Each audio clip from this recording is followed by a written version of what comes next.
poetry.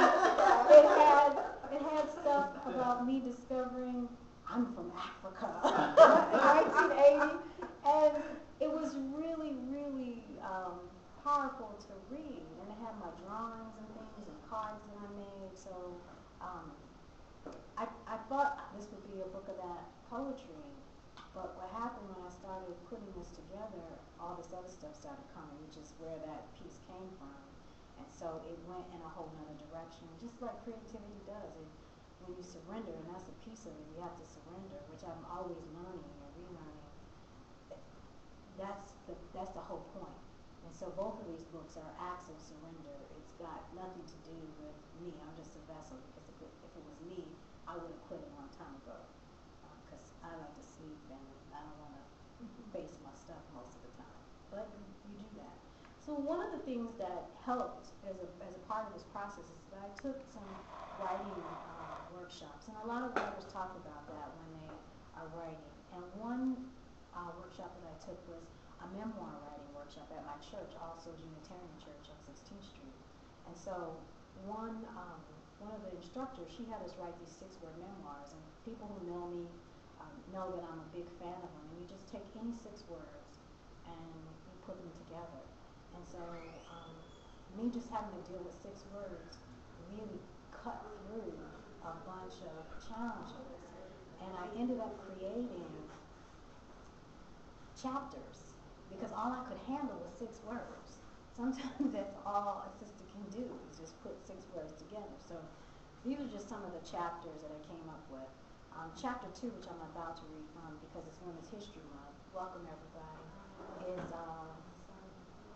Girlhood Memories, Defining Self, Identities, and Archetypes. And it is really powerful when you look back at yourself. If you haven't done it, try some 6-word memoirs and just think about how did you feel about 1st grade or 7th grade or 9th grade, or when you first met your spouse, or your first boyfriend or girlfriend, or your first shopping extravaganza on your own. I mean, your first trip out of the country, or your first kiss. Use those kinds of memories, because that's what the exercises were about, and they really unlocked parts of myself. So this is called Through My Black Girl's Window. It's inspired by African-American artist Betty Sayre. She is one of my favorite artists. She has an assemblage that she did in 1969 called Black Girl's Window. The first time I opened my Black Girl's window and saw positive images that looked like me was in 1970, when I sat thumbing through my mother's first issue of Essence. Those beautiful black women dancing on the pages of my Black Womanhood Bible excited my 6-year-old self. Their rainbow colors celebrated the Crayola diversity of African women.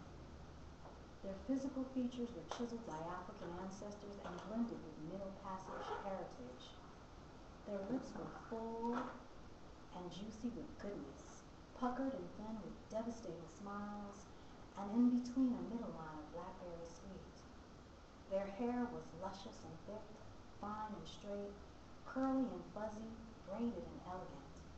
Their bodies were all shapes and sizes. They made it easy for me to say what Lorraine Hansberry wrote: I was born black and female. So Lorraine Hansberry is a huge influence on my life. She inspired this novel, Love's Troubadours, came from a quote that she said in February of 1964 to a group of African-American students in Harlem, and she was talking about the power of love, and someone in the audience asked her, how can we know about love? Who should we ask? And she said, ask the troubadours who have come from those who have loved. And she was talking about African Americans and how we have made our way, our legacy, our life in this country by loving ourselves and each other. Sometimes we stumble, sometimes we fall, but we love. And Love's Troubadours came from that quote, and she's just a huge influence on my life. So that's to honor her. It's couple more shout outs to folks. If you want to stop and ask me questions, please do, because this is a conversation. What were your 6 words? What were my 6 words? What were your 6 words in terms of your memoir? Of my memoir? 6 words memoir. Well, Just curious. I could tell you real quick. I got a bunch of them. Here's one: my writing life, poetry revealing vulnerabilities. Another one was creativity, surrender, courage, beauty, authentic expression. Oh, I see. 6 words too for a particular memory. Mm-hmm. I see. Yeah. Oh, not just one. Not just One you know 6 what? word. No. Okay. But I got what you're saying. I do have a response for you for that one. Now I know what you're talking about. I do have one because I ended up writing because I went through a long, for me it was like 4 months of not being able to write, and I was on a deadline, and it was just it was traumatic because I was like I told people, I told my mama, and if I tell my mother, she's gonna get after me. I told friends.